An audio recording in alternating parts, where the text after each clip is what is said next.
আমি কুড়িগ্রামের এক ঘটনা বলি। নাগেশ্বরী উপজেলার অনেকেই বয়ান শোনা আছে। 3 বছর আগে আমি প্রোগ্রামে গেলাম নাগেশ্বরী উপজেলা কুড়িগ্রামের মাদ্রাসার এমন এক বয়ান। সবার পরে আমি বয়ানে উঠবো।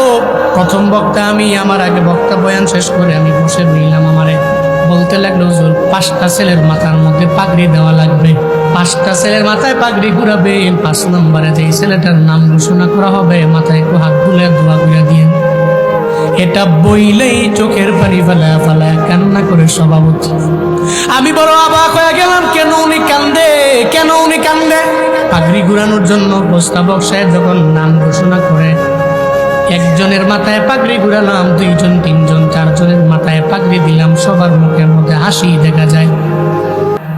5 নম্বরে যেই ছেলেটার নাম ঘোষণা করা হলো, আমি তার মাথার মধ্যে পাগড়ি ঘুরাইলাম। তাকায়া দেখি রে বাপ, তার চেহারার মধ্যে বিন্দু মাত্র পরিমাণ হাসি নেই। আমি তারে বললাম, এই ছেলে, আজকে বড় মহান দিন, 30 পারা কোরআন তুমি সিনার মধ্যে ঢুকাইলা, রবের দরবারে তোমার দাম অনেক আছে। এতগুলা মানুষের সামনে মাহফিলের প্রথম বক্তা তোমার মাথায় পাগড়ি ঘুরায় সবাই চেয়ার রইল, কেন তুমি হাসো না? কেন তুমি হাসো না? কেন চেহারা মলিন করো? আমি বলতে দেরি, ওই ছেলে চোখের পানি ফেলা ফেলা বলে, হুজুর আমার, আমি কার জন্য হাসবো দুনিয়ায়? কারণ আমার সব ছাত্র ভাইরা মাথার মধ্যে পাগড়ি নিয়ে বাড়ি যাওয়ার পরে এদের মায়ের ভাবে, কপাল আমার এত পরিমাণে খারাপ, পাগড়ি নিয়ে বাড়ি যাওয়ার পরে আমি আমার মায়েরই তো পাবো না। ছোটবেলায় আমার মা আমার হারায় চলে গেছে, আমার রাইকা চলে গেছে, আমার মা নাই। চোখের পানি ফেলে ফেলে সারাদিন আমি কান্না করলাম, চেষ্টা করলাম আমার চেহারার মধ্যে একটু হাসি আনার জন্য, আমি আনতে পারি নাই, কারণ হুজুর আমার মা নাই। বাবা পরিশ্রম করে করে আমার এই মাদ্রাসার মধ্যে পড়াইলো, 30 পারা কোরআন আমার সিনার মধ্যে ঢুকাইলো। কিন্তু বাড়িতে গেলে তো আমার মা আমারে সুন্দর করে বুকের মধ্যে নিয়ে কপালের মধ্যে একটা চুমু দিয়ে দিত। আমার কপাল বুঝিয়ে তো খারাপ, আমার মা নাই। আমি মা হারা দুনিয়াতে বড় এতিম হয়ে গেলাম। যতই বলেন আমি চোখ দিয়া পানি পড়বে, আমি হাসি আনতে পারবো না। এই 3 জন ছেলে যে মাদ্রাসায় পরে পরে 30 পারা কোরআনের হাফেজ হয়ে মাথার মধ্যে পাগড়ি নিল, এরা মায়ের কাছে গেলে মার মনটা কি পরিমাণে বড় হবে, কি পরিমাণে খুশি হয়ে যাবে।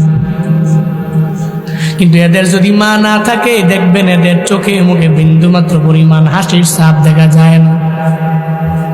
ছেলে আমায় বলে, হুজুর আপনার বয়ানের পর আমার মায়ের কবরে আপনি যাবেন, আমার মায়ের জন্য একটু আল্লাহর দরবারে দোয়া করে দিবেন, যাতে আল্লাহ মায়ের কবর জান্নাত বানায় দেয়।